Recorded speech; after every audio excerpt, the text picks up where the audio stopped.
This meeting is now called to order. Roll call, please. Mrs. Cons, Here. Mrs. Shandy, Here. Mrs. Yanez, Here. Mr. Salt,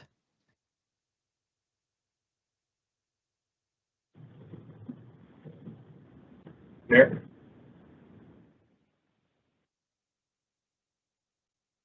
Mr. Salt will be remote this evening, and Mr. Wilburn is excused from tonight's meeting and will not be attending. The Pledge of Allegiance is being led by one of our students. I will let Mrs. Yanez introduce him. All right, Ethan, this is it. This is Ethan Price, a 7th grader at Challenger Middle School. So we're all going to stand with you and you get to lead the pledge for us, okay?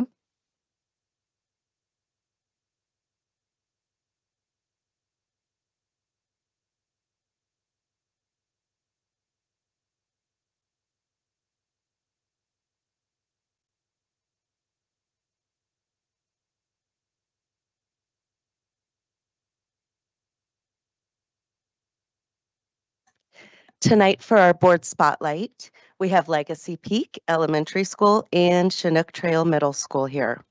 If you could all make sure you stay after both schools are done, we'd love to shake your hands, take photos, and hopefully, Miss Tina, do we have a little treat for them? Okay, so make sure you all stick around after both schools have presented.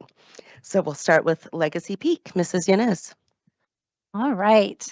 Legacy Peak Elementary School is the largest elementary school in the district when you include preschool. PBL, project-based learning, is a cornerstone of their philosophy, and they actively engage students in cross-curricular activities. They recently became a unified champion school through the Special Olympics. Please welcome Principal Laura Paris.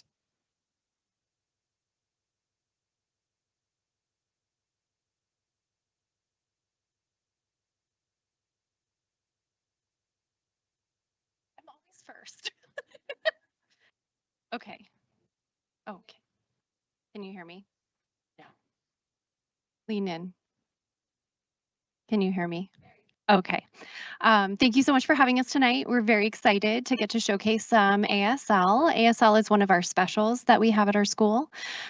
We have a couple of students here that are excited to share some ASL with you. But before I bring them up, I just wanted to share a few things. The reason why we have ASL at our school, there's many benefits to having ASL. It increases our inclusivity that we have amongst our students. It encourages visual spatial awareness and critical thinking.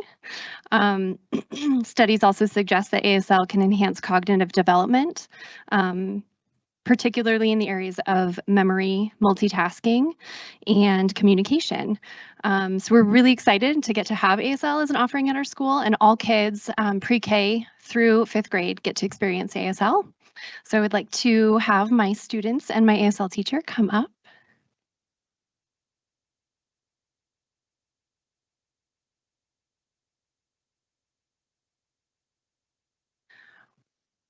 Where would you like them to stand or to go? Yeah, right in front of. Right here. Right. Okay, awesome.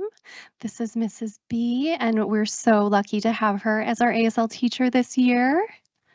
And she has organized some fun demonstrations to show for you.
And F is for safety. This is the the sign for safety. You do 2 letter S's and then you put a Wonder Woman in front of your chest and you go out. Safety. So those are our signs for kids. Let's do them one more time. Ready? Kindness.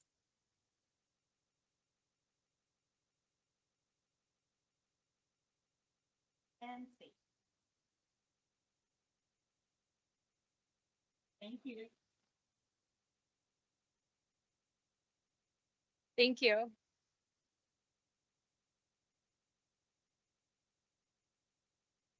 Thank you so much, Legacy Peak. We're so glad you guys were here. Next, we have Chinook Trail Middle School, Mrs. Yanez again. Well, Chinook Trail Middle School, sorry, I'm falling off my chair, is the newest middle school in District 20. And I happened to work there for 3 years. I had to add that in there. In their inaugural year, students used the design thinking framework to decide what furniture to buy for the library and the Curiosity Center. Students also designed the layout. Also, with the help of a graphic design firm, Neon Pig, students created and named the mascot, Ozzy the Owl.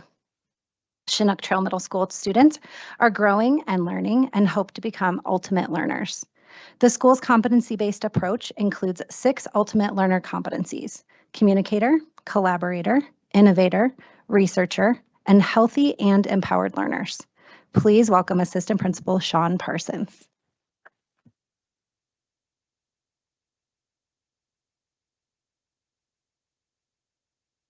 Thanks for inviting us tonight. We are super proud of our CTE program, and I would like to introduce first 2 of our students and then a 3rd student and one of our teachers. So first to the mic will be Brady and Kaylee, and then Jaden, and then our teacher, Miss Michelle Holmes.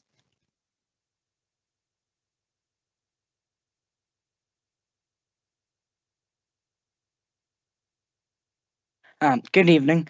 My name is Brady Smith, and I'm an 8th grade student at Chinook Trail Middle School. I'm also a member of NJHS and Student Council, yet I've taken computer science with Miss Holmes every year. In 6th grade, we programmed microbits and mobile apps. In 7th grade, we coded video games. And in 8th grade, we're working on building robots and programming them. I've also taken a digital media class. I'd like to say that having the opportunity to take these classes has allowed me to grow as a learner. The projects are challenging, yet every day I come to school excited to get them working. Classes like computer science and digital media challenge me in a different way than other classes because I get to solve problems that I may encounter outside of school and in my future jobs. Thank you for your time. My name is Kaylee Lackey, and I am an 8th grade student at Chinook Trail Middle School. I am also a tag student and a 4th year band student. This year, I am taking robotics with Miss Holmes, and last year I took industrial tech with Mr. Weber. Taking these kinds of classes in middle school is helping me grow in several ways, like engineering, problem solving, troubleshooting, and coding. These skills are very beneficial to me as I wish to become a software developer when I graduate. In general, these classes help to embrace my creativity and learn essential problem-solving skills in a way that no other classes can. Thank you for your time.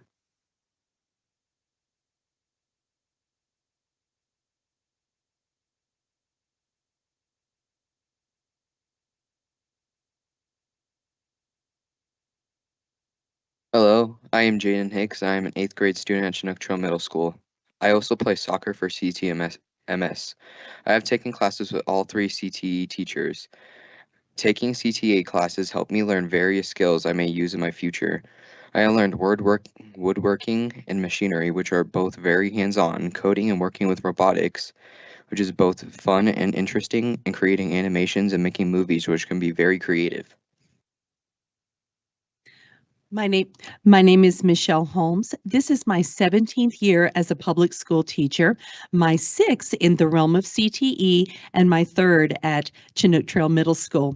I must tell you that I have the coolest job at the most innovative campus at Academy District 20. The students I have the privilege to teach are some of the brightest and most well-mannered students I've ever worked with. Along with Aaron Weber and Chris Ornelas, these are the other 2 CTE teachers that I work with. I am so proud to be on the board spotlight this evening. The video we are presenting was created by Aiden Bush, who has also taken all the CTE courses from all of us. Thank you very much.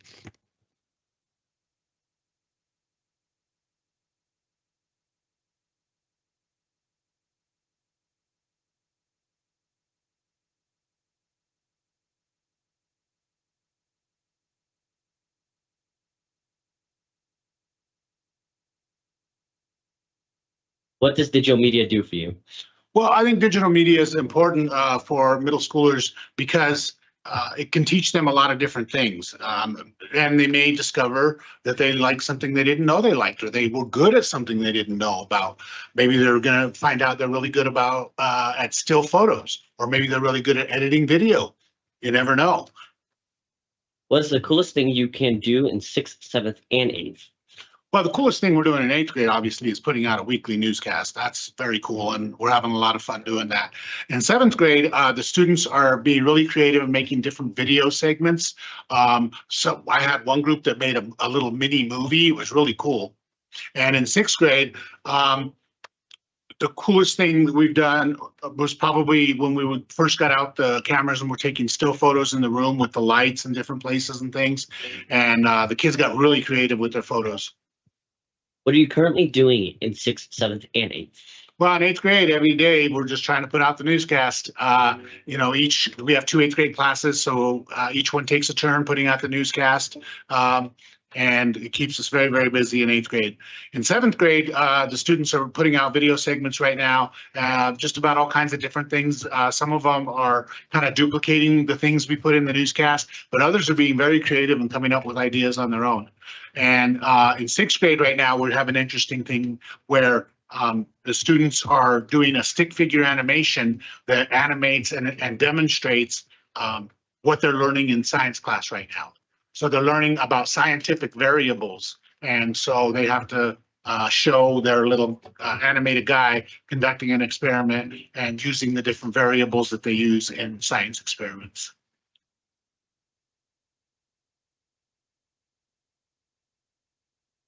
Why should you do an industrial tech? I think industrial tech is a great class for kids to learn how to safely use a lot of the different woodworking machines and also use those machines to complete some engineering challenges. What are the coolest things that you can make in 6th, 7th, and 8th? In 6th grade, they are making wooden games, as well as a mousetrap car and aqua rocket. In 7th grade, they will make a CO2 car, a router plaque, and then in 8th grade, they'll make little twist pens on the lathe, also do a maglev vehicle, some bridge building and testing as well. What are you guys currently making for 6th, 7th, and 8th? Currently, 6th grade is just finishing up their safety test, and they're going to start off with an aqua rocket. And then 7th grade, they're just moving on to becoming inventors, where they're inventing something to help somebody else's life. And so then they'll 3D print those inventions. And then 8th grade is finishing up their maglev vehicles and starting to work on some twist pens on the lathe.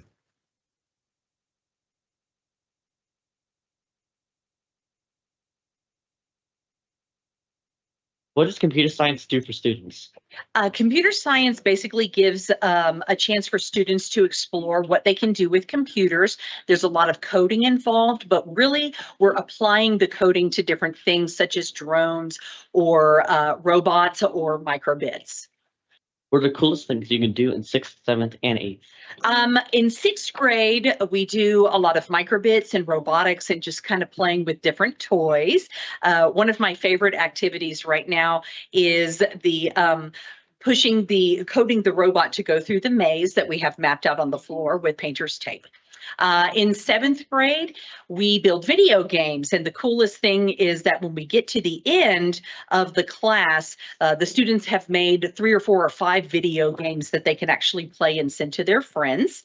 And the coolest thing in 8th grade is actually right now my favorite thing. We're doing carnival rides, and then here right before Thanksgiving, we're actually going to do parade floats. So those are really my 2 favorite things.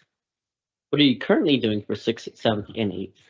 In 8th grade, we're building carnival rides. All of the classes are designing a different carnival ride, and they're programming them to move and decorating them up. It looks really cool. I'm super excited.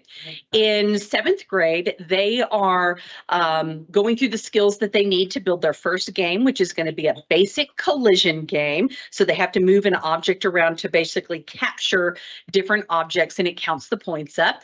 And in 8th grade, just like I said, or did I say that already? In 8th grade, we are doing the the carnival. Oh, in sixth grade. In sixth grade, what we are doing is the students are programming Q robots to go through the maze that we have mapped out on the floor, but they're also developing a Robots Got Talent presentation where their robots get to show off the different things that they can do, such as change the face, change the colors, move the head, move the body. It's really a lot of fun. Okay, so this is a Cammon follower design. It uses conditional programming. So when the optical sensor senses an object, then the project stops. And when it doesn't sense an object, then the project runs. This one over here also uses conditional programming. This one is a bevel gear design. And when the line tracker senses something, it stops. And when it doesn't sense anything, it runs.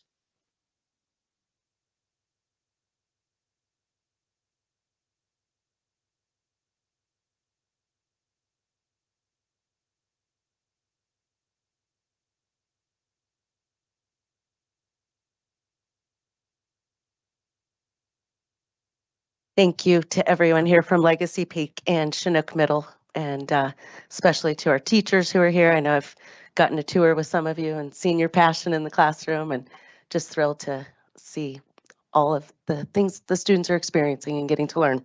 So if we're just going to probably take a 2 or 3 minute break. So if we want to get everyone from those 2 schools up here, and we'll take some pictures and get to visit with you guys.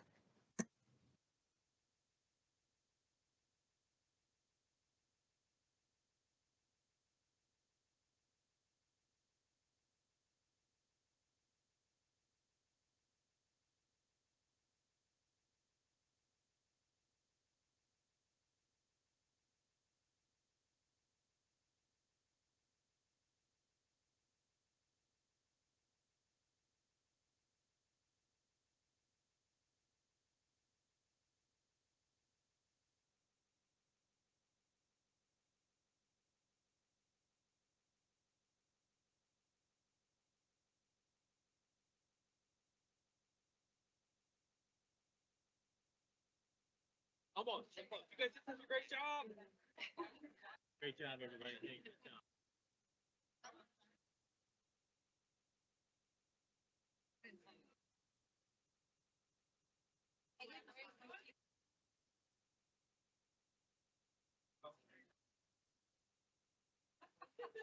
There we go. Ready? 3, 2, 1. Jack. Oh, those are great. Thank you so much. 1 second. I gotta get one thing with the iPhone. Sorry. I'll send you ours too.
Type in your.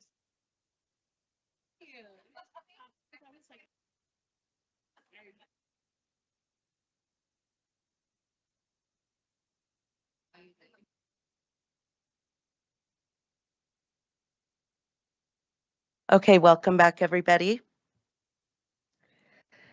Mrs. Matson Bonet, are there any updates to the agenda? There were no updates to the agenda. Members of the board, are there any items you wish to move from the consent agenda? Okay. Are there any discussion items to be added to the agenda? No. May we have a motion to approve the agenda? Moved. Second. Roll call, please. Mrs. Cons, Aye. Mrs. Shandy, Aye. Mrs. Yanez, Aye. Mr. Salt. Aye. Okay, thank you. Tonight's board quote is presented by Mrs. Yanez. Okay, well, my board quote is actually going to be presented by Mr. Ethan Price. His mom's going to come up with him to the microphone. I'm going to tell a little background story. So I had the pleasure of visiting Challenger Middle School 2 weeks ago today with Miss Superintendent Haber, and got to visit Mrs. Victor's Option 3 Algebra 1 class. A student by the name of Ethan Price, a 7th grader, sat in front and raised his hand asking if there was any extra credit available. A kid after my own heart. After leaving the classroom, Mrs. Debbie Holt, principal at Challenger Middle School, told us a story about Ethan. Ethan wanted to be in that Option 3 class more than anything. But in order to do so, he actually had to finally appeal his case to Mrs. Holt. Ethan's mom, Julie, is here with him tonight. She's a 1995 grad of the Air Force Academy, and of her own admission, she said she expects a lot of her son because she knows exactly what he's capable of. Julie is also a single mom. Ethan's dad passed away when he was 10 months old. Although Julie totally supported Ethan's quest to be in this math class, she told him, "Buddy, the appeal's on you." So Ethan scheduled a meeting with his principal and created a PowerPoint. One of the slides of which you're seeing right now on the screen. So Ethan, here's the 4th slide of your 9-slide PowerPoint that you presented. While presenting this presenting this slide, you actually quoted your mom. So can you tell me what she always says that you shared during this presentation? And Ethan, most importantly, will you share with us what that means to you? She says that you need to own your stuff. And to me, that means like owning your mistakes. If I got a question wrong on a math test or something, I need to own it myself and say, "No, you got it wrong," to the teacher. I need to own that myself and then fix it so that I won't make that same mistake again.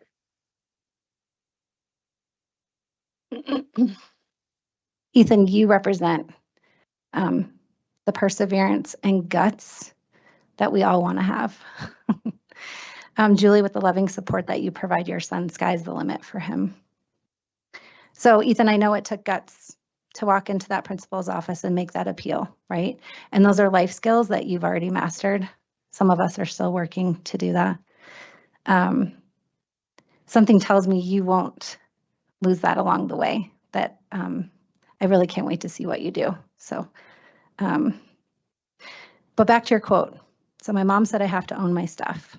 It also took humility to admit that you could do better and study harder and apply yourself more. And I would argue that's the real takeaway here, right? That when we know that we fall short, we can get back up and go back after it again. So thank you, Ethan, for being a living example of beautiful humility. Thank And I you. can't wait to be at your graduation. Thank you.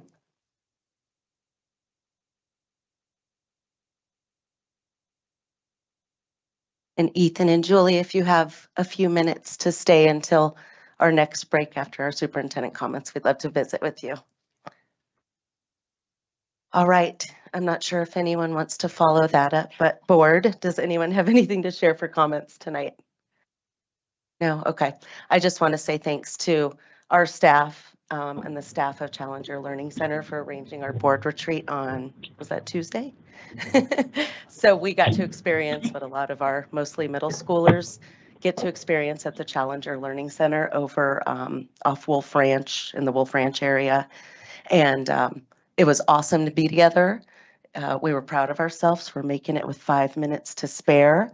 And they do amazing things over there. So I'm just really grateful that all of our students get to do that as well. It was really fun, and we managed to not leave anyone on Mars.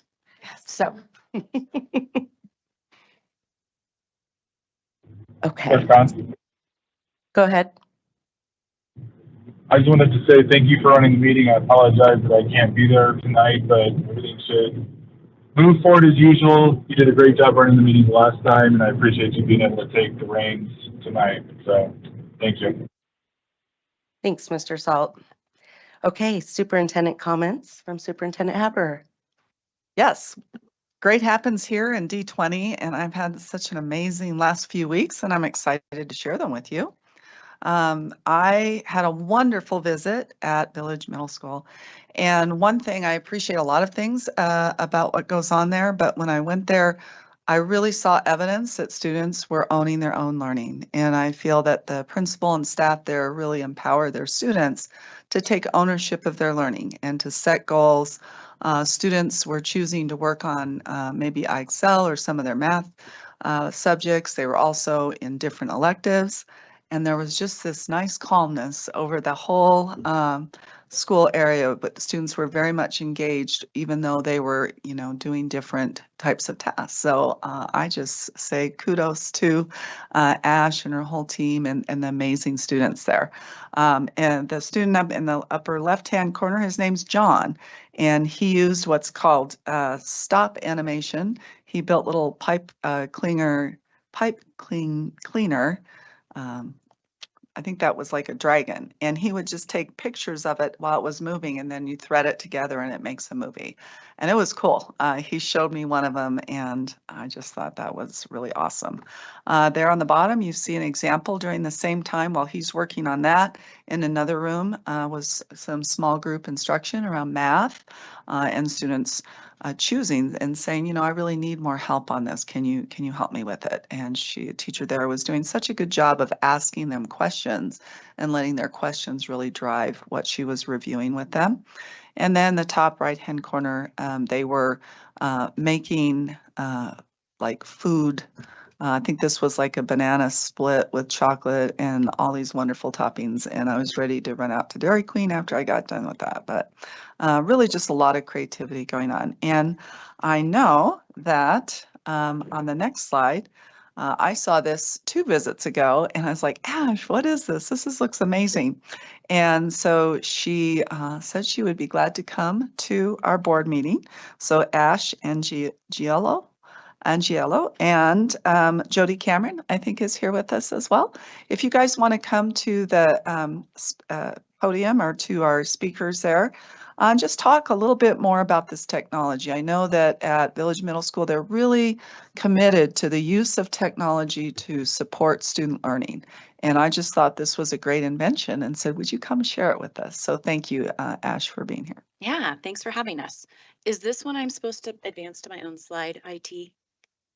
Okay, great. Thanks. Just making sure. So first, Jody is an amazing member of our team, and science and math is her background. And so I've really appreciated her lens of how do we incorporate technology to really improve instructional practices and student outcomes. And I believe you all know that writing is a big instructional focus for us this year as a district. And that happens in math too. And we talked about what's the hurdle for kids in math? They think numbers. Some of them realize there's letters too. But when you say you're going to write more in math, that becomes like paralysis. They don't know what to do with that. And we looked at our CMAS data and found that explaining their thinking and reasoning was an area that we could really target for growth. And so Jody and I had been at a conference a couple years ago. We didn't, I think Disney was there. Is Disney in Florida? I think Disney is where we were. We didn't do that. We stayed at the conference the whole time. And we came back and we were like, we need to purchase these e-glasses. And so that's a picture of one. And in a lot of settings, teachers use that. And so these would be the students and they have this e-glass in front of them and it's clear. And so they're writing on it and it's projected to a whiteboard instead of the teacher having their back to the whole class, writing on a whiteboard. Who knows what's happening back there? And so we decided, how else could we use this and really put this in the hands of kids and combine that with what we knew about our CMAS data. And so our math team, Ethan, I really appreciate your quote. We believe a lot in failing forward and taking risks and owning your stuff. So that really spoke to me. And so our math teachers were like, we want to try something. What if for some of the math assessments, kids can use the e-glass as their assessment option? And so this is an example of an Algebra 1 2-part test, and kids could choose, okay, I want to do this instead of a written, like multiple choice, show my work. And they go into like the little closet that we call the recording studio, and they sit in front of the e-glass and they are given these problems and they record themselves talking through as they're solving. So this next slide, this is kind of the end of one student's work, solving those two problems. And then on the right, what you can see is as the video is happening and they're doing their work, it creates a transcript of their spoken word. And we know that when we scaffold for kiddos, right, we're building the bridge of, hey, look, you can verbally explain your thinking and your reasoning. And then we're going to say, okay, now let's write it, let's type it. And so this is just a scaffold that we've provided to help kiddos see. You can think it and you can say it, which means you can write it. And this is a short, I do want to say the kiddo who did this one, I really appreciated the end of her video. She's like, all in all, Ben is broke. I don't think he should use his money to buy a phone case. Like he doesn't have enough money. So I thought that was really humorous. And then this is, this student chose to have themselves shown in the video because we give them the option. You can be in the video or not. It can just be your work. So if you guys want to play that, there's a squeak at the end of the marker, so I apologize in advance. And to find x, first we subtract 14 from 14.32 from both sides.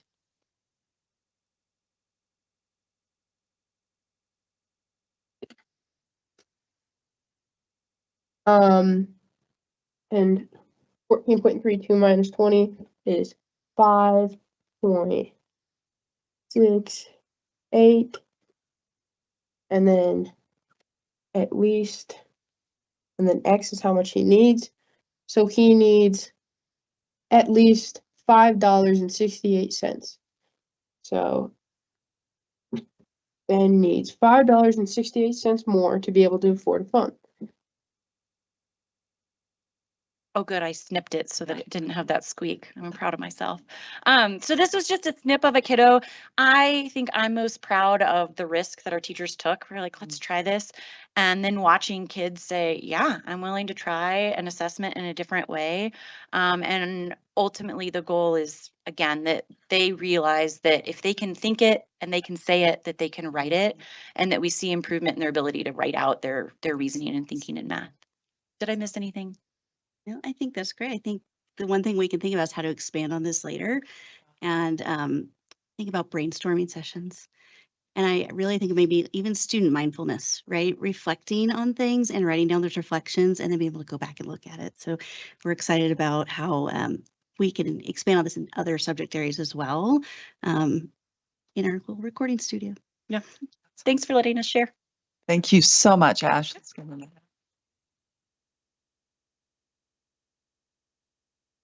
So I've been to lots of different schools since our last board meeting, and I just really appreciate Dr. Field and her whole PSSG team. They also go out to schools, and I put their visits on my calendar as well. So when I'm able to, I've been able to join Susan a couple of times at different schools, and it's been really great because when I go, I'm walking classrooms, and thank you, board members. I know all of you have been able to join me on some of those visits, and it's so great to see the amazing work that our teachers are doing in the classroom, to talk to the principal about what are we seeing, and I think that helps us to better understand the curriculum because you all approve the curriculum, and that gives you a chance to say, well, how is this working, in the classroom to help you guys make that connection. And really, we're just one systemic learning community. And with that, I'd also say, we have those 2 book studies coming up, The Anxious Generation and Focus. That's also a Mike Schmoker book. So if you have a chance to sign up for those, even if you can't make it all, please do that. We have over 300 people who have signed up for The Anxious Generation, which is all about, the use of technology and how can we use it in a responsible way in schools, and as well as support parents with that same responsible use at home. So I'm excited. And again, we just are so committed to that lifelong learning, such an important goal in D20. So there we're again at Challenger, and we definitely saw the emphasis on writing when we were there. And a real highlight was going out with the solar cookers. They had the graham cracker with the marshmallow and the chocolate. And it was really fun to see the kids talking about, how did the design of their box, how was that able to capture the heat from the sun? And why did you put cellophane over it and all of that? So that was a really fun visit. I was over at High Plains and I wasn't able to take pictures of all of those schools, so I'm just highlighting a few of the schools and times when I was able to take some pictures. High Plains, definitely we see, it saw a lot of good examples of small group instruction and really giving students the skills that they need based on what they're seeing in their data. And this came from Director Yanez. Do you want to share about this photo? So this was just yesterday. I got to go out to Chinook Trail Elementary for their fun run, which is their big fundraiser, PTA fundraiser. And these 3 gentlemen, that's Tim to the left. He was kind of in the background there, but that's Archer, Bronx, and Jackson. They were so innovative. They decided they wanted to be inspired by their own t-shirt. And so rather than have their tally marks for each lap that they did on the back of them where they couldn't see, they twisted their t-shirts around and had us put tally marks there on their bellies. But they were just running with everything they had and sweating, and we're really, really into it. This is a 3rd grade class. And I haven't found out how much money they raised for their school, but they used to do this at the elementary, and this year they borrowed the track at Chinook Trail Middle. Well, for each one of those laps, we got to mark 3 numbers. So in fairness to them, yeah, it was a great time. Thank you so much to the PTA for inviting me out there. Thank you. I had a chance to go to the Air Academy High School homecoming game, was amazing. And this wonderful young lady, Liza Jones, I believe. Oh, Liza Clark. She's the student body president, and she was awesome. She escorted me. She had a special place for me to sit, which was awesome. And their marching band was fantastic. And the fireworks, I thought they were better than what I saw on the 4th of July. It was really amazing. Such a celebration. And when I go the second time, I've been able to go to their homecoming. I want to get to other schools' homecoming. But there's just a real strong sense of connectedness within the student body at these games and when I'm at the school.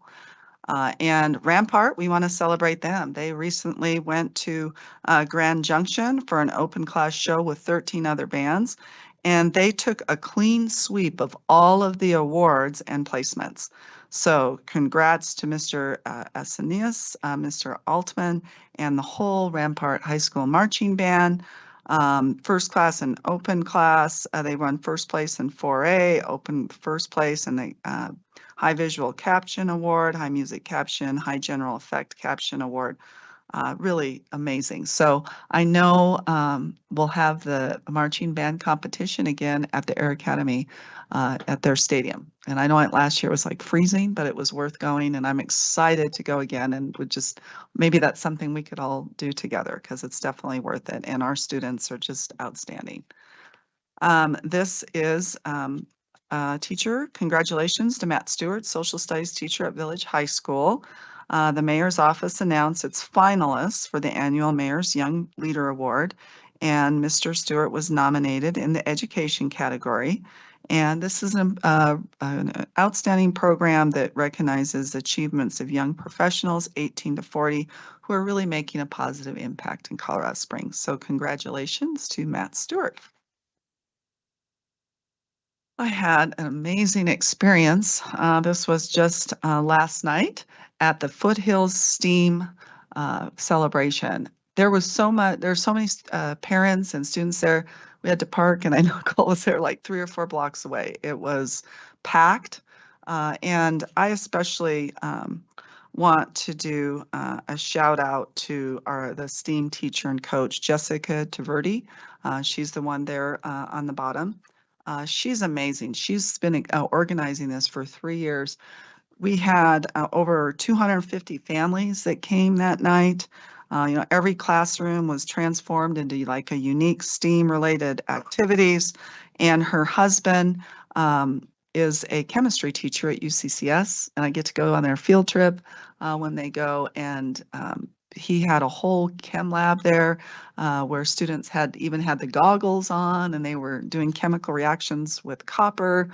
There was DNA extraction from strawberries in another room. My favorite was there with the little cup. They were using liquid nitrogen to make ice cream, which was so awesome. So just encourage you guys to attend. And then that picture in the middle is pretty amazing.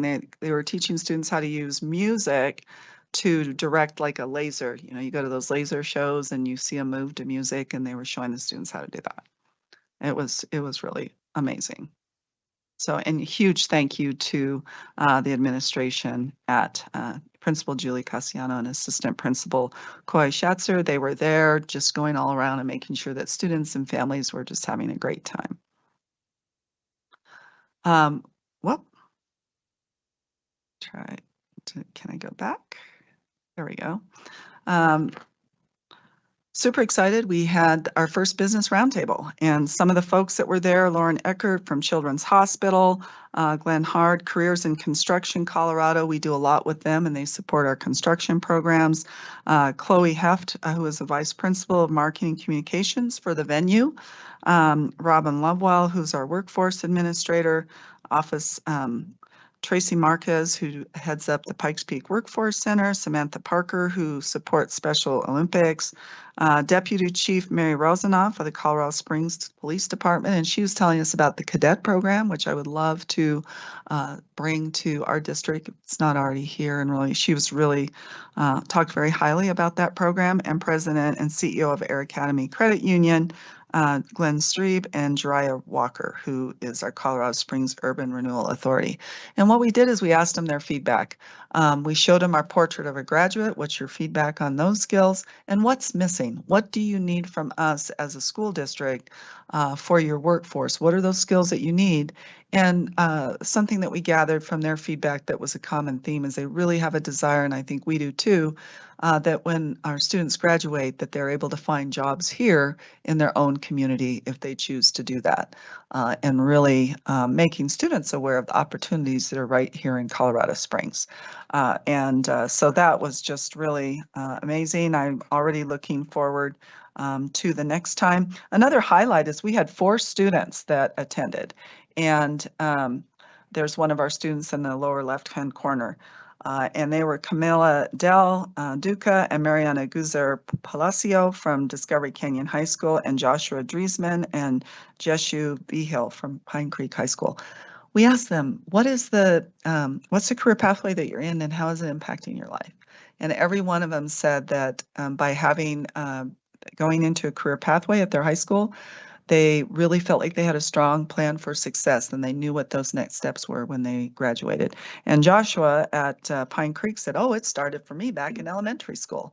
I started with robotics in elementary school and had a chance to do some coding and more robotics in middle school, and now he's in the engineering program. So we know that's one of the goals in D20 is to create that continuum of career exploration throughout elementary all the way through to high school. And I thought, man, I wish I would have just taped you because what you said is exactly the vision that we have here in D20. Certainly, the Schuylkill Fieldhouse and Kepps Field ribbon cutting event was awesome, and a huge thank you to the Schuylkills for their donation in making this a reality. Principal Matt Mitchell just said they are using it all the time for all the various supports. There's a huge net at the end for baseball, and it's just amazing. Again, we are so fortunate in D20 to have a community like what I saw at Foothills and here that really supports their schools, and I'm just really thankful and grateful for our community. We're doing more work around Portrait of a Graduate, and a huge shout out to Dr. Pariseau.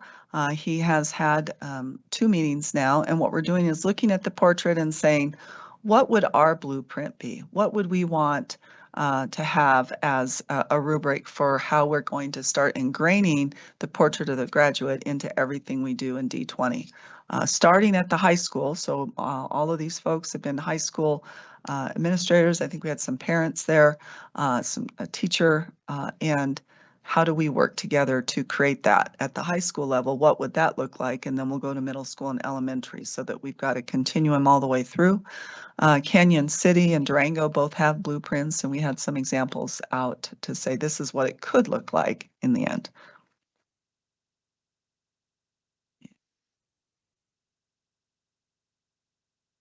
It's not going. Do you want to click to the next one for me? There we go. So we, Deputy Becky Allen and I had a chance to go to CASE, and CASE was awesome. We really discussed various challenges that we have at the state level and gave CASE members some good feedback for next steps that we could do as an organization. I think a highlight for Becky and I was Mark Hatchell was there, Dr. Mark Hatchell, who was the former superintendent, and Rose Jones was a coordinator from Capturing Kids' Hearts. We had a chance to go to dinner together. It was certainly helpful for me. I was really grateful to Dr. Hatchell just for filling me in on more history and his experience as a superintendent in D20. I just really respect the legacy that he's left here in D20, and his was his birthday. So we had a chance to celebrate that with him as well. I had an opportunity the next week, ironically, to go to an all-expense paid trip to AASA, which is the School Superintendents Association. It's a national association. They invited me to attend this conference where I had a chance to meet with other superintendents who've been in the seat for a while as well, just to talk about what are some of the challenges that we're seeing across the nation. Certainly behavioral challenges at early ages like kindergarten, first and second grade was definitely a theme, and we got to kind of share different ways that we were providing supports. Funding, state funding was and funding for special education were also some other topics that came up. And then we had a chance to see what are some of the products and processes that are out there right now that are designed to help us with some of those challenges. Of course, that was right as the Hurricane Helene was coming in, and there were superintendents from Georgia and Florida, and some of them had to leave a little bit early. But so we also talked about safety and security and what are some of the challenges around that. So it was awesome, very beneficial for me to be with colleagues from across the country. Then I joined nearly 200 leaders from our business, nonprofit, faith, and civic circles at the 'Cause I Love You's annual leadership gathering. They do this every year. And Mayor Yemi was there and really was talking about how the city is addressing affordable housing, because that was the topic. And then we had a panel also that was talking about affordable housing in our city. So I thought that was really helpful, and I was able to meet the sheriff of El Paso County because I've been wanting to meet him, and I want to do a follow-up there. And it was just good to also meet some of the other leaders in Colorado Springs. Here we are at the Challenger Learning Center with our vests. So it really was a great time. Again, a huge shout out to Ron Bush and the whole team there. We were supporting a mission of establishment of a space station on the moon in order to explore Mars. I was the science person and got to do all these little tests to see if there was any water that was found in the rocks, etc. So it was a good team building experience. So I just really appreciate all of you guys taking time out of your busy schedules to come together around that. I can't wait to see the patch. I had to leave early, but I want to see the three-dimensional patch that they're making to see what we come up with. ASD, thanks again, Dr. Pariseau and his team. We had another successful college fair at Chinook Trail Middle School last week. We had 671 students and parents show up for that. Again, that college and career awareness is a top priority for us. Colorado Proud Meal Day. I think these are the cutest pictures. I love that student already has his Christmas sweater on. But this is really a time to celebrate our local farmers and local produce folks and beef ranches that provide beef for us. And the baby carrots came from Greeley. Lettuce comes from a farm in Brighton. Tortilla chips are made in Denver, and the plums were grown in Palisade. So it's kind of definitely trying to have more fresh fruit and vegetables that come from Colorado in our cafeteria. And then this is Mayor Yemi, recognized Principal Stephen Scott. He was recognized by the Colorado Springs Police School Resource Officers and the mayor for his continued dedication to his staff and students. And I will let Mayor Yemi talk about that if you want to hit the video. Canyon Elementary students, staff, and families. It's your Mayor Yemi here to congratulate your incredible principal, Stephen Scott. I am proud of you all for not only seeing greatness, but for also making a big deal about it. And I'm proud to hear that Mr. Scott is being recognized for his hard work, dedication, and responsiveness. I have heard how his concern for one of his staff members led to a life-saving intervention. Amazing. Mr. Scott, your love for your staff and students is inspiring and worth celebrating. You are helping to improve this community with your daily work and your dedication. So keep going. Friends, together, we are Colorado Springs. Onward and upward.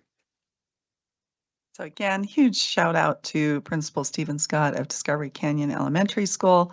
And he also got the Thor Hammer Award, which I think is a really big deal at Discovery Canyon. Mr. Scott and Officer Lee is the one who gave that Thor Hammer. So to Principal Stephen Scott. So huge shout out to him for intervening and really with a life-saving intervention for our staff members. As you know, the Purple Stars legislation went through. Its designation allows a school to officially be recommended as a good school for military families.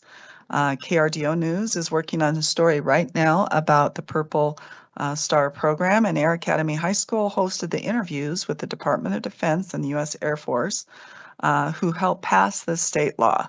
And of course, Principal Dan Olson is also going to be featured in this report. So we're excited, and we're hoping Air Academy High School becomes one of the first schools to receive that award.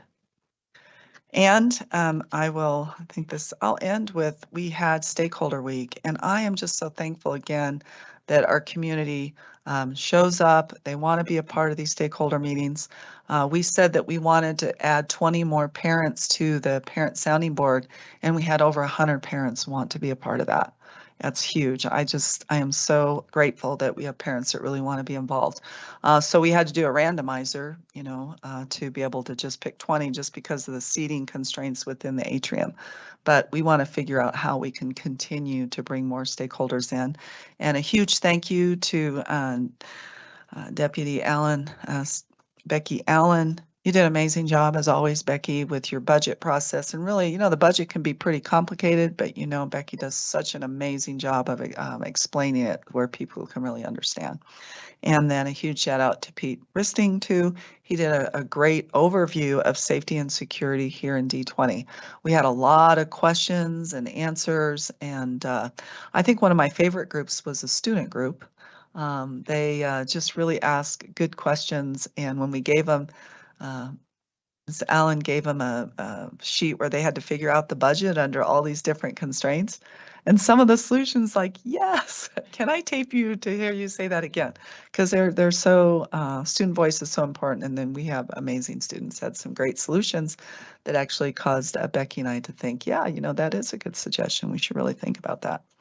So it's just such a privilege to be here as your superintendent. And I'm just so thankful for our community as well. And that's the end of my report. Thank you so much. We need a motion to approve the consent agenda as posted. Moved.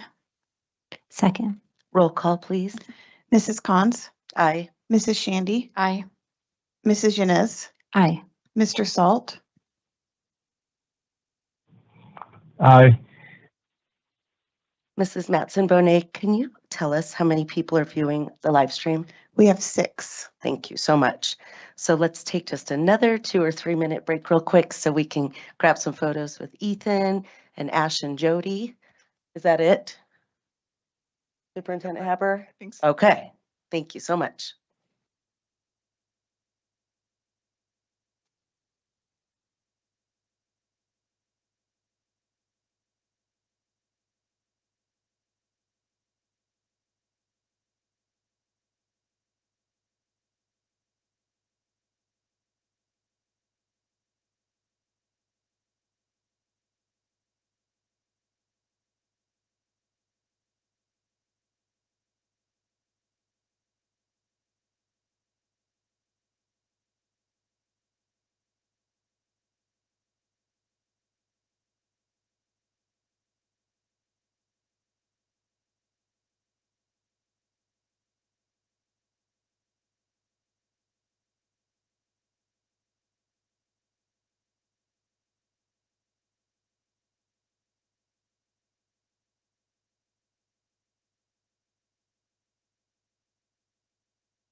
That was awesome, Lauren. That was awesome. Having Chase here. That's so fun.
Okay, thanks everyone for your patience.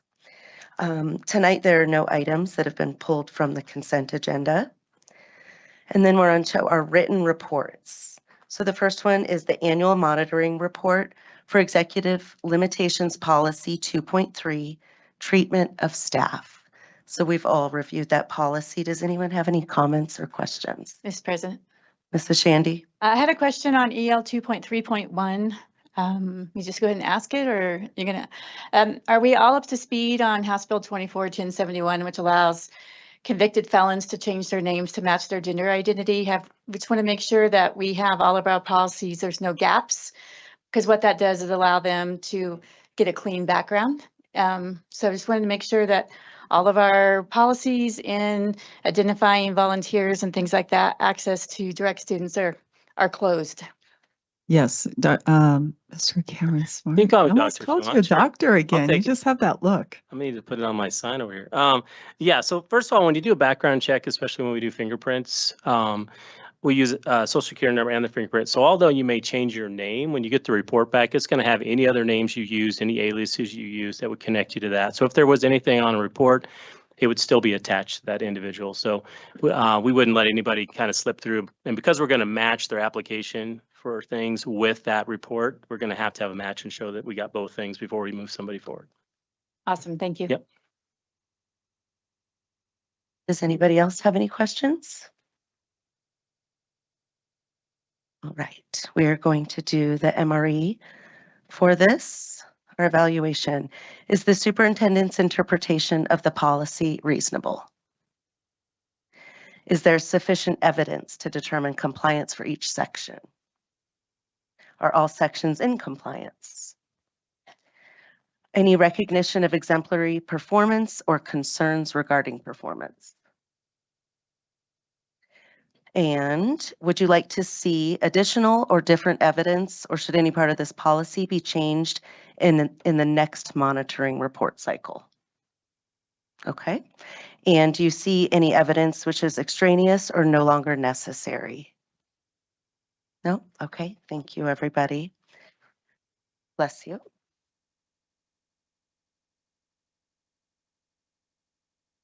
Our next written report is the monthly financial report through August 2024. Does anyone have, excuse me, any comments or questions about that? Okay, wonderful. So we will move on to our presentation tonight. Worse. Okay, tonight we're looking at the 2024 CASB Delegate Assembly and Legislative Resolution discussion.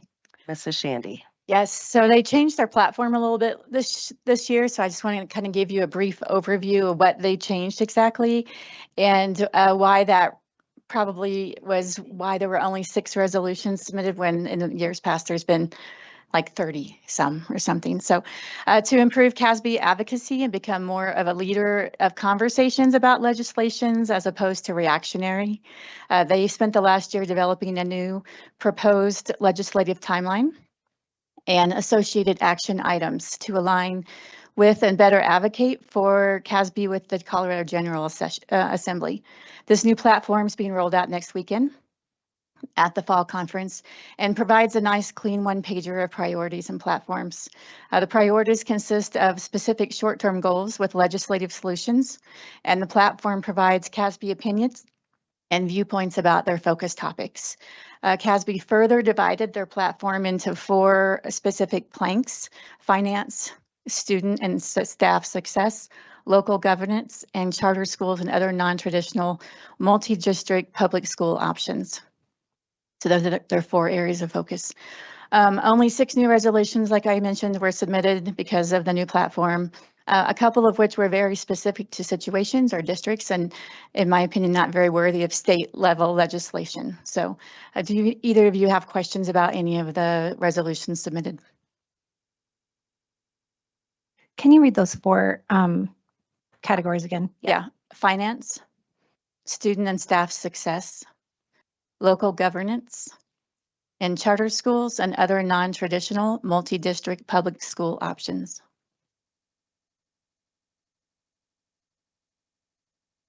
All right, any other questions? Good, thank you so much, Mrs. Shandy. We are on to our public comments section number 1. Mr. Belcher, how many people have signed up to speak during this section 1? 2. Thank you. So the board welcomes the comments of our community members. We greatly value all comments from the public, but in order to adhere to board policy and accomplish the work already on the agenda, the board and superintendent will not respond at the meeting. Speakers may offer appreciation for or criticism of school operations and programs as concern them, but are encouraged to exercise their speech rights responsibly, as they are personally responsible for any legal consequences attributable to their comments, including claims for defamation. Please keep in mind that students often attend board meetings. Speakers' remarks, therefore, should be suitable for an audience that includes kindergarten through 12th grade students, including no use of profanities or obscenities. Comments concerning personnel matters should be directed to the superintendent or board president in writing with your signature. Supplemental written materials can be given to the security guards, and they will be delivered to the board secretary. The board president will recognize each speaker, and consistent with GP 4.04, comments will be curtailed if remarks or behavior becomes inappropriate. The board president may interrupt, warn, or terminate a speaker's statement that is unrelated to the business of the school district, inappropriate for K through 12 students, or disruptive to an orderly, civil, and productive meeting. And just to remind folks that haven't been here in a while or are new, that we don't have any auditory, verbal reactions after public comments. So if you have any cheers, please feel free to use our ASL. Okay. So, Mr. Belcher. Okay. First up is Katie Chukas, followed by Megan Gateke.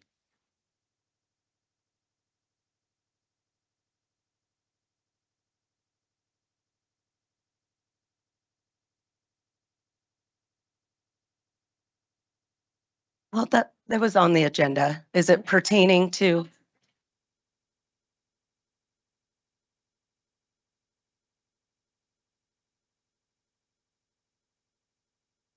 Any agenda item is appropriate. You're okay. So you're good. Thank you.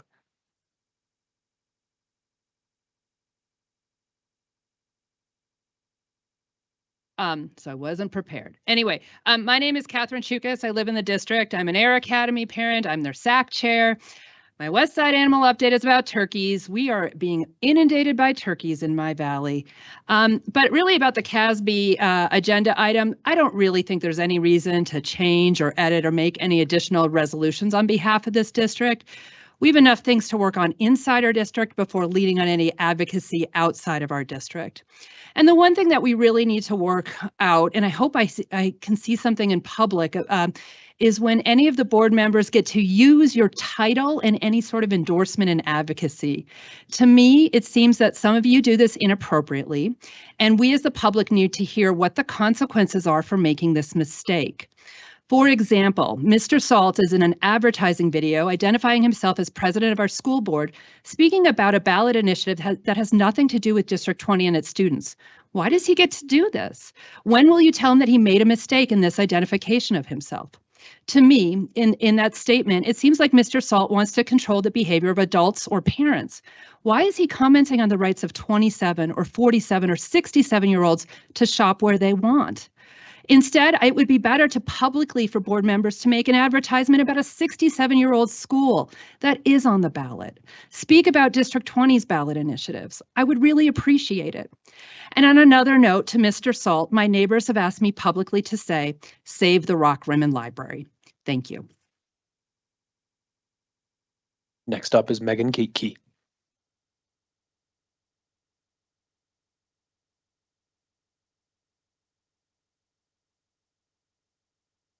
Let me see. Okay. Hi, I'm Megan Gateke, mom of 3 in D20. I was reading over the CASB booklet provided, and I wanted to wholeheartedly support the document as it is laid out. And I hope any members from our board can work with this group to get much needed funding and changes here in D20 and across our state. For those who didn't have time to read the booklet, they went over that Colorado's 43rd in spending on education, and Colorado is $2,000 to $3,000 behind on per pupil spending against the national average. Colorado is 50th in teacher wage competitiveness. All of this despite Colorado being one of the strongest economies in the U.S. year after year. IDEA is still not even halfway funded from Congress from what was planned over 50 years ago. They're supposed to fund 40%, and instead they're only funding 12. I've seen a lot of parents in different groups having a really difficult time getting what they need for their SPED students. So I'd really like to see more advocacy from our district up in Denver to get more funding down here. CASB also wants to advocate for more mental health resources for our kids and make sure there's more focus on equity and inclusion to ensure all students meet their potential regardless of their background or their current geography. They laid out ideas to fix our infrastructure. Obviously, with the release of the deferred maintenance list, this should be something our board members should be working closely with CASB on to make sure we can get more money down here to ensure our students have safe buildings with lots of opportunities. As a parent, it's simply horrible to see folks having fun run to fix their bathrooms in D20. We need more money. Okay. And the purpose of CASB is to lead and advocate for our schools. I'd like to see members from D20 work as a collective voice to make our district better. It will take a collective push to fully fund our schools, pay our teachers a competitive and fair wage, and to get much needed resources. Thank you. Thank you both for your comments. Right now, we're moving on to decision items.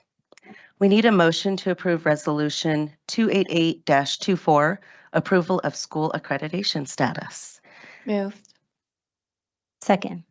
Discussion, please. Superintendent Haberer.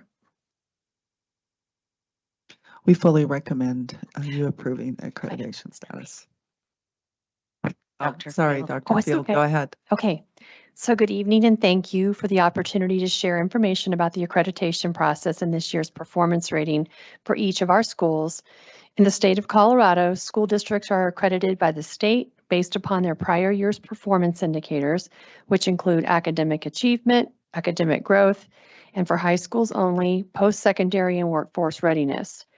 The 2024 District Performance Framework designated Academy District 20 as accredited with distinction for the 16th straight year.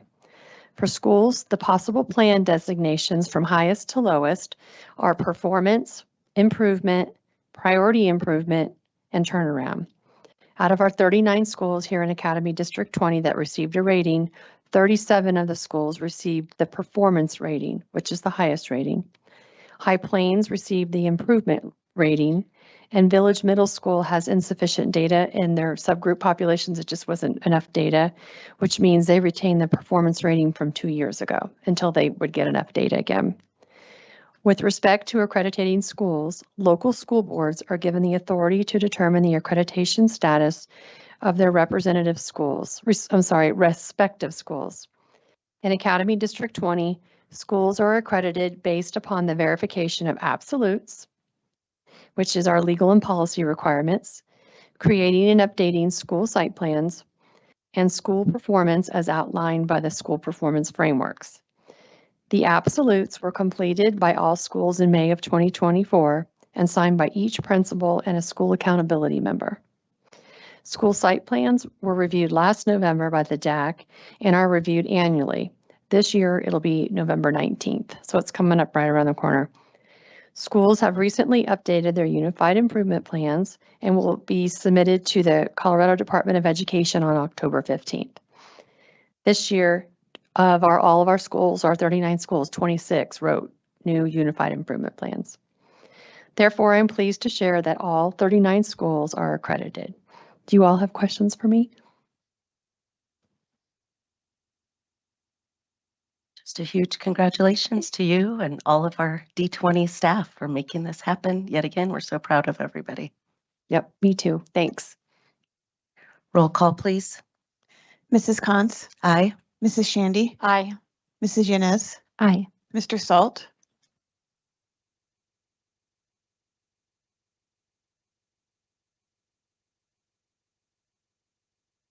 You may have had to go. Okay. Moving on, we need a motion to approve Resolution 289-24, approval of language revision to Governance Process Policy 4.4 board meetings. Moved. Second. before I give a little intro, does anyone have questions or comments from the board? Okay, this is just a very small clarification. Would someone mind just bringing up the red line? Makes it easy to see on that first page. Maybe scroll down a little bit. There we go. Thank you. So rightly so, it's been confusing for some members of the public whether they could sign up in the public comment section 1 and 2. So this is just to clarify that it's one time per night, whether you're speaking about the agenda or other comments. We've always given some grace that if you have both topics, as long as the majority of it is about an agenda item, you can sign up in public section number 1. But this is just to clarify that it's 1 2-minute segment per speaker per board meeting. Anything else, board? Okay, roll call, please. Mrs. Cons, Aye. Mrs. Shandy, Aye. Mrs. Yanez, Aye. Mr. Salt,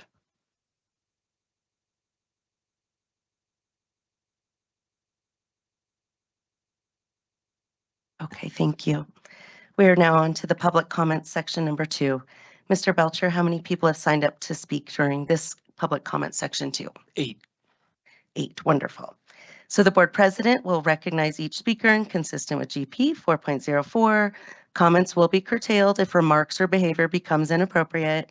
The board president may interrupt, warn, or terminate a speaker's statement that is unrelated to the business of the school district, inappropriate for K through 12 students, or disruptive to an orderly, civil, and productive meeting. Thank you all for your cooperation. First up, Christy Davis, followed by Larry Roa.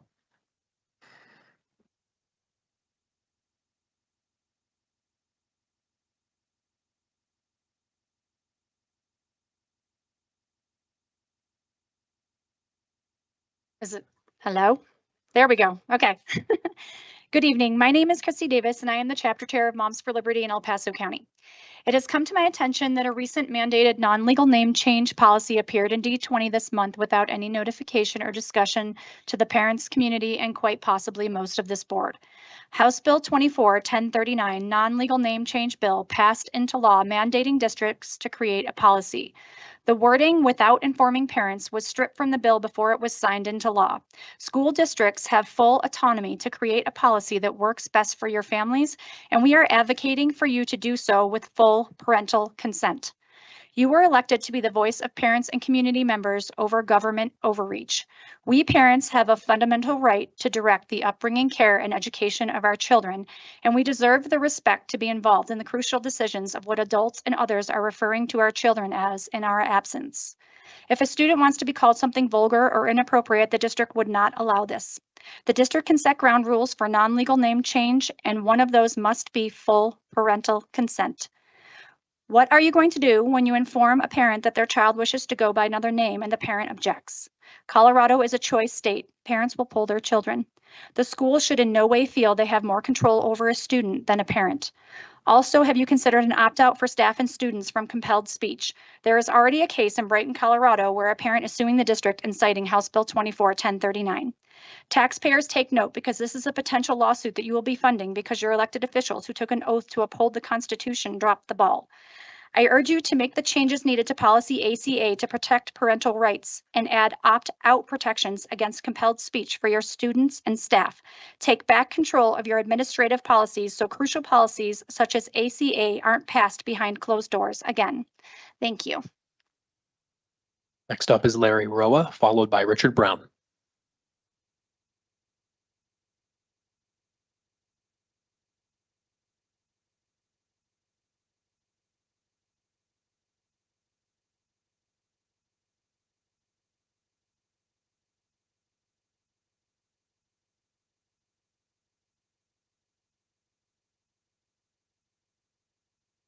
Bill of Rights, Amendment 1. Congress shall make no law respecting the establishment of religion or prohibiting the free exercise thereof, or abridging the freedom of speech, or of the press, or of the right of people peaceably to assemble and to petition the government for redress of grievances. Our country was founded on Judeo-Christian values. It's not a bad thing. So if you want to have a prayer in this meeting, I don't have a problem with it. If somebody wants to say a prayer for the board, I don't have a problem with it. Now, the one thing I was going to address that we had last week, it's already been addressed that we're not allowed to applaud anymore. I do have to ask a really silly question. Are jazz hands shoulder height allowed? Be okay? Doesn't disrupt the meeting, still shows favor. Now, since I couldn't talk of what I originally going to, one thing I would ask, we have boards in here. This one here is inoperative. We've got a board back here that has someone doing sign language that's 2 boards back or 2 rows back from the people in the front. So the front 2 rows up here cannot see it. The board that's over here is 90 degrees. And then for us old people, cranking your head that far each time will drive you nuts. Can some thought be used to redo these? This one's inoperative. He just tried to fix it. Hopefully they can. But, you know, try to go up there. I don't know how you can rearrange, but that board has no value hardly. My vision is corrected to 2015 in this eye and 2020 in this eye, but there's no way without a spotting scope or binoculars I can read those 2 front boards. So if you guys could do something for that, I would really appreciate it, especially for us old people. The hearing part, we can figure it out on our own. Okay, well, thank you much. Next up is Richard Brown, followed by Vanessa Ransom.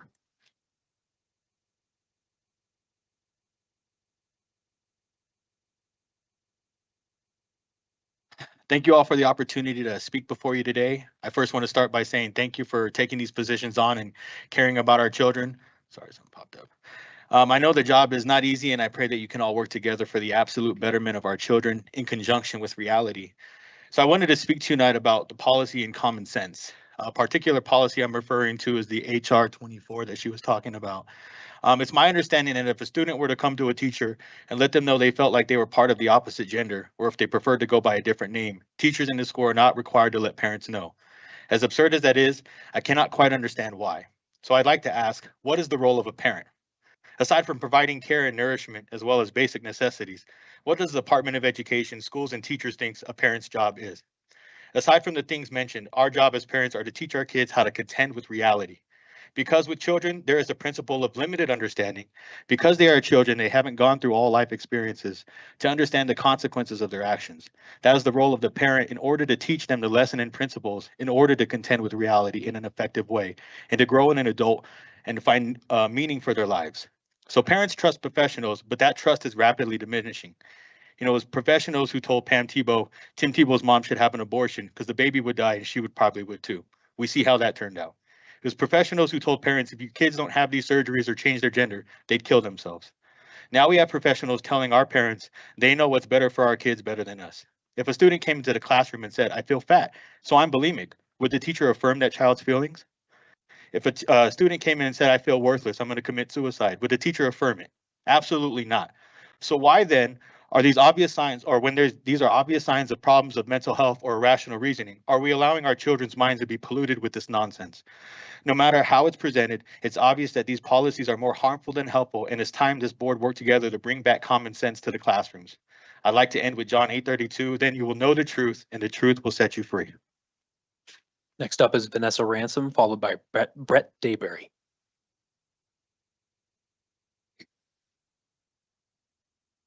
Thank you so much for allowing me to speak. I'm a parent of a child who was sexually assaulted by a student in your school. This student sexually assaulted my child while I was at work. On August 20th, my child saw the student at the school. It emotionally triggered my child, and my child decided to tell the school counselor. After that, the school contacted the police, and Officer Mars contacted me. I contacted the school, but received no information until I arrived at the school in person. I'm disappointed on how the school handled it. From Officer Mars saying boys will be boys, and the school allowed the student to enroll despite the ongoing investigation. Let's make a change and handle sexually assault and situations. The school needs to follow Title IX, which protects all students. All victims should not be retaliated against by having a schedule that caters to a criminal.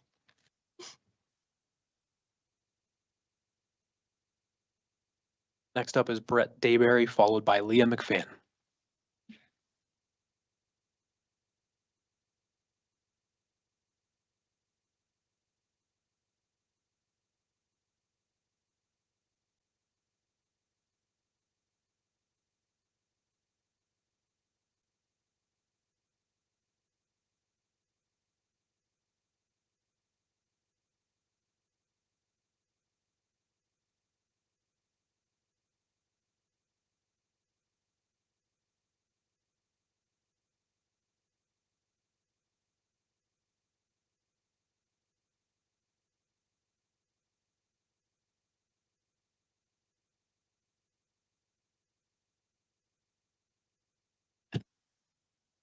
One of these meetings, I'll look forward to coming up here and talking about the positive changes made in the district.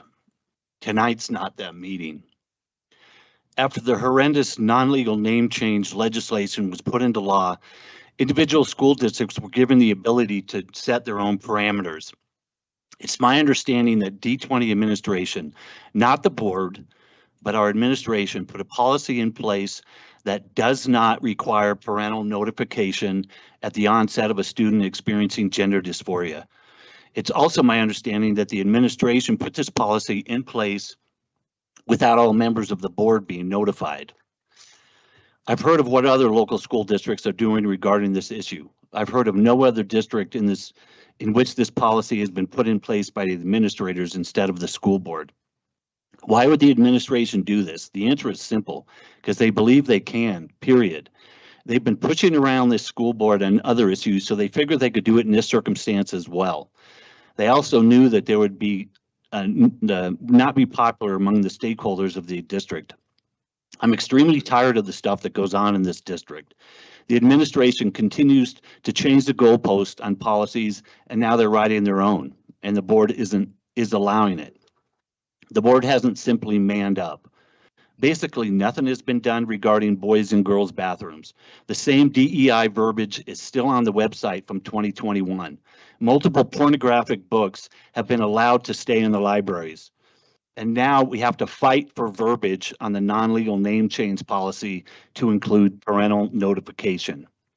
When is this D20 board going to stand up for the kids on real issues? Next up is Leah McFadden, followed by Bernadette Guthrie.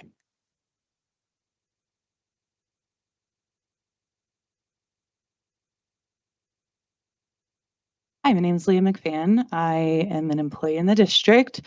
Good evening, members of the board. I'm here tonight to address a growing concern among staff regarding the lack of commitment and action from this leadership team.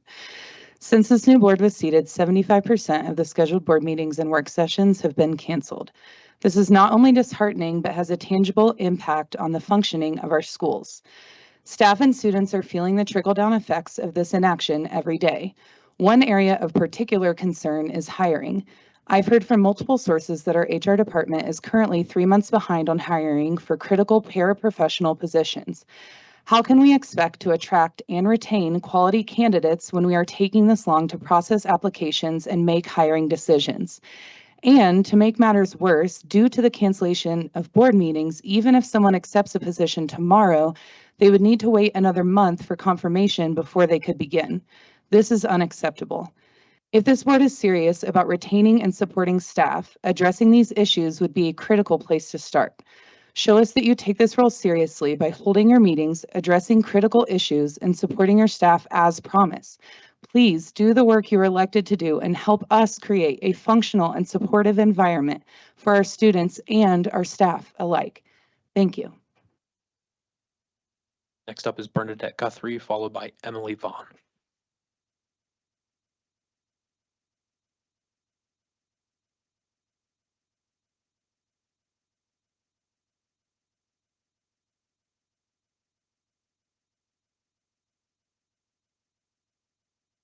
As you all know, I have deep concerns about the district's lack of transparency regarding the $83 million bond currently on the ballot. Despite numerous requests, the district only released its deferred maintenance list after I advised of my intent to pursue legal action. This list includes critically federally mandated ADA repairs, fire safety updates, and essential improvements related to the health and safety of our students. Approving a bond for new projects while ignoring $500 million in existing repairs is not only irresponsible, but unethical. The publishing of this list today on the D20 website and the associated commentary actually made me chuckle. In the past, those lists were front and center online, fully transparent to taxpayers. Previous employees will verify that Becky and Ginger suppressed that $500 million deferred maintenance number during the 2023 MLO campaign, which is fraud. Moreover, this board approved the bond without questioning its terms, which are nearly 2 percentage points above the current market rate. This shows a clear disregard for fiscal responsibility and accountability to the taxpayers you represent. I'm here to put on the record that this leadership team's actions demonstrate incompetence. If this bond fails, as I anticipate it will, our schools and students will feel the consequences for years to come. Buck has some papers for you. A very kind and smart parent was able to take the deferred maintenance list and compare it against the bond project list that's on the website. It's color coded, very visual if you're a visual learner. Nobody can look at that list and say this was a good decision. It's embarrassing, and nobody asked the questions. There were 5 months, no meetings. It was not discussed during a work session. It's really sad. So thank you. Emily, you're up.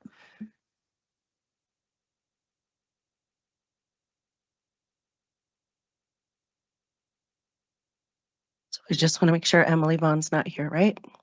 Okay. Thank you all for your comments. We are moving on to the end of our meeting. We want to say a big happy birthday to Mr. or Dr. Cameron Smart on October 29th. Happy birthday, Cameron. Superintendent Haber, do you have any clarifications or next steps, particularly? Nope, I do not. Do we want to address? Okay. Anything? Thank you. Board? Good.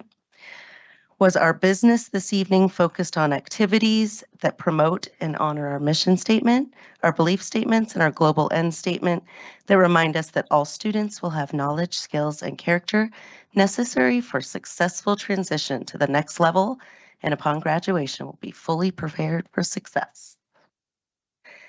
Did the board hear any information tonight that would require the review or revision of a policy? Mrs. Shandy? We're still working on procedures for ACA policy, correct? Yes. Okay. Did the board hear information tonight that would require a new policy? Okay. Did the board hear information tonight that the board would like to include on a future agenda? Mrs. Shandy? I would like to, in the future, see the policies and procedures so we can go over the ACA policy and make sure that we're all good with it. Thank you for noting that. I'm checking my notes here to make sure I don't have anything related to that question. Okay. Wonderful. Mrs. Matson-Bonet, how many people are viewing the live stream now? We still have 6. Okay, excellent. And there's no executive session tonight, so this meeting is adjourned.